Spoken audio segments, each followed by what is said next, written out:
everything is on one single web page for you. All the videos, all the homework, everything is on one web page. You get the URL for it, and it's always the same.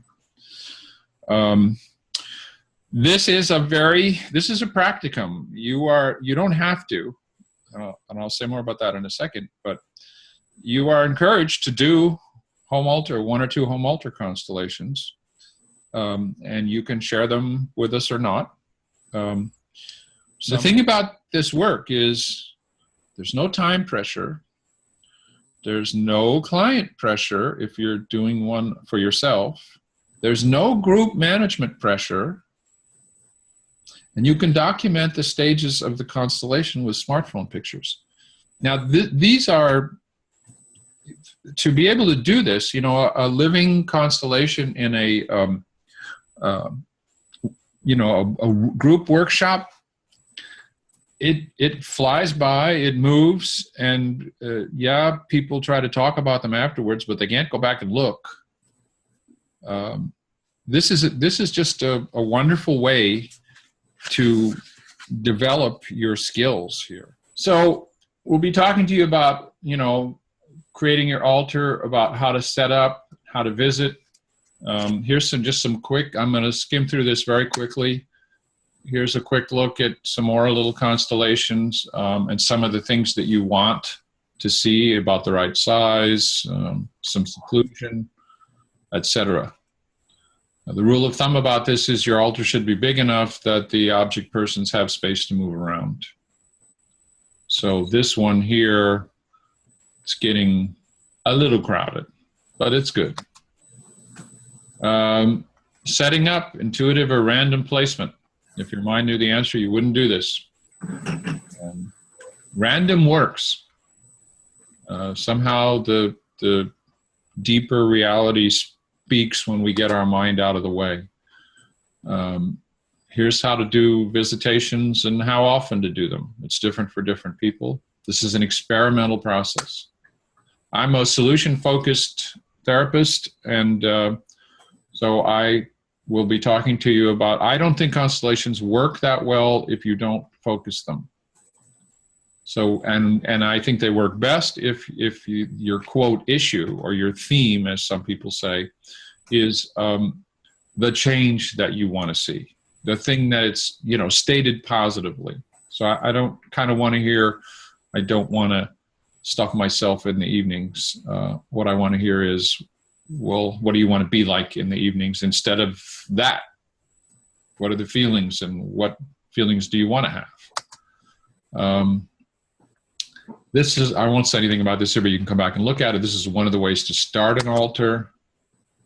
What you're looking for with the altar is the most likely blocking dynamic in the personal or ancestral field.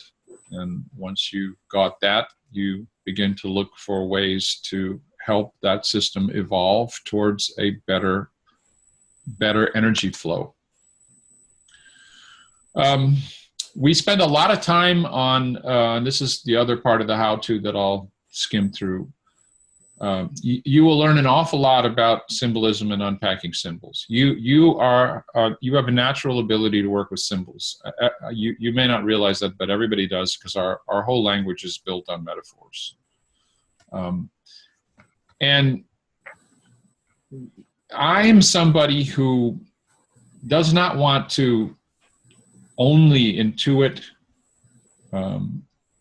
only quote, be in the field, unquote. I'm happy to use my mind at times too. I don't think really you can make a, you know, rigid distinction between these two. So I will be talking to you about how to use intuition and analysis, if you will, together. But it's very simple to see, you know, what kind of symbolism a little object person has. It's got a size and a shape and a color and so on. And when we get over here a little further, I'll show you again. So, you know, there's stuff that emerges. We call those blossoms, and we don't make bouquets out of them too quickly. We collect a lot of blossoms at first. we do that by just whatever hits us, whatever emerges, and then looking at all these simple things about whatever's on the altar. And then we also look at who's the same size, shape, color, or, you know, whoops, sorry, hang on, let's go back. Slip of the finger. Who's like, I'll show you that in a second when we get over here. We start to look at arrays. I call it array analysis. I really, you know, the whole point about home altar constellations is to, stay, what the Europeans call, and my teachers called, the phenomenological stance, which I want to call avoid premature closure.